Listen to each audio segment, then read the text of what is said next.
Founder of the Gianfranco Ferre fashion house is the timeless designer known as the architect of fashion, Gianfranco Ferre.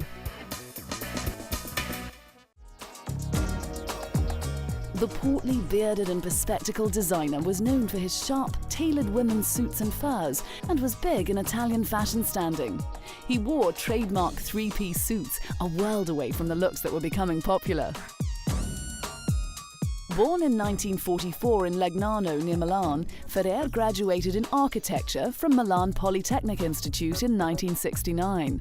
One of his first jobs was making raincoats in Genoa. He launched his first own label women's wear line in 1978 and in the same year founded the Gianfranco Ferre company. In 1982, he sent his first menswear collection down the runway, and in 1986 he unfurled his couture line. 1989, he was employed as artistic director of one of France's most prestigious fashion houses, Christian Dior, at the request of owner Bernard Arnault. He left after 7 years with the Spring 1997 collection as his last for the French label. With a nose for the 18th century and a knack for drapery, Ferre sent out an uneven but beautifully crafted collection for Christian Dior at Paris Haute Couture shows. Among the magnificent items was a shocking pink jacket over beige trousers, an ivory dress with a draped bodice and skirts of diaphanous chiffon, and 2 deep-hued paisley gowns with burgundy lace insets, and 18th century inspired evening gowns with colourful bustles. His own label, however, has more of a relaxed feel, with refined white shirts becoming the trademark of his brand. For the 1996 Autumn-Winter Fashion Show in New York, he showed off simple styles, clothing that represented a spirit of simplicity, of energy, of femininity, a way of life that makes people happy and energetic. His collection was not couture, but was designed to be ready to wear and widely affordable.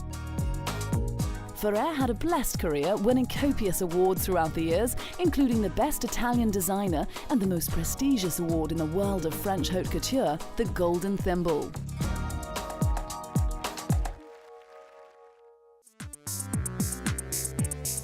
After Ferre's death in 2007, Swedish-born designer Lars Nilsson became the first outside creative director at the label.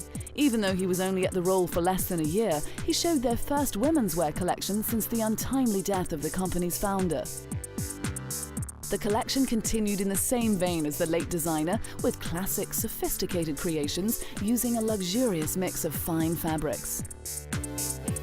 Designers Tommaso Aquilano and Roberto Raimondi replaced Nilsson in 2008, and although they presented looks a little different from the design house, they both stressed that they wanted to keep Gianfranco Ferre's memory alive. The menswear collection shown early in 2009 was the first men's line for the pair since they took over at Ferre, and showed a fresher, more youthful male image. The colour palette was mostly black and white, with sleek tailoring with slim lines. However, there was some contrast to that with bulky knitted scarves and sweaters. The women's fall-winter collection stuck close to Ferre's strong architecture, with pointed shoulders and blouses featuring high ruffled collars. The clothing was for a modern woman, but with a touch of whimsy and oversized bustles that sometimes were in front rather than back.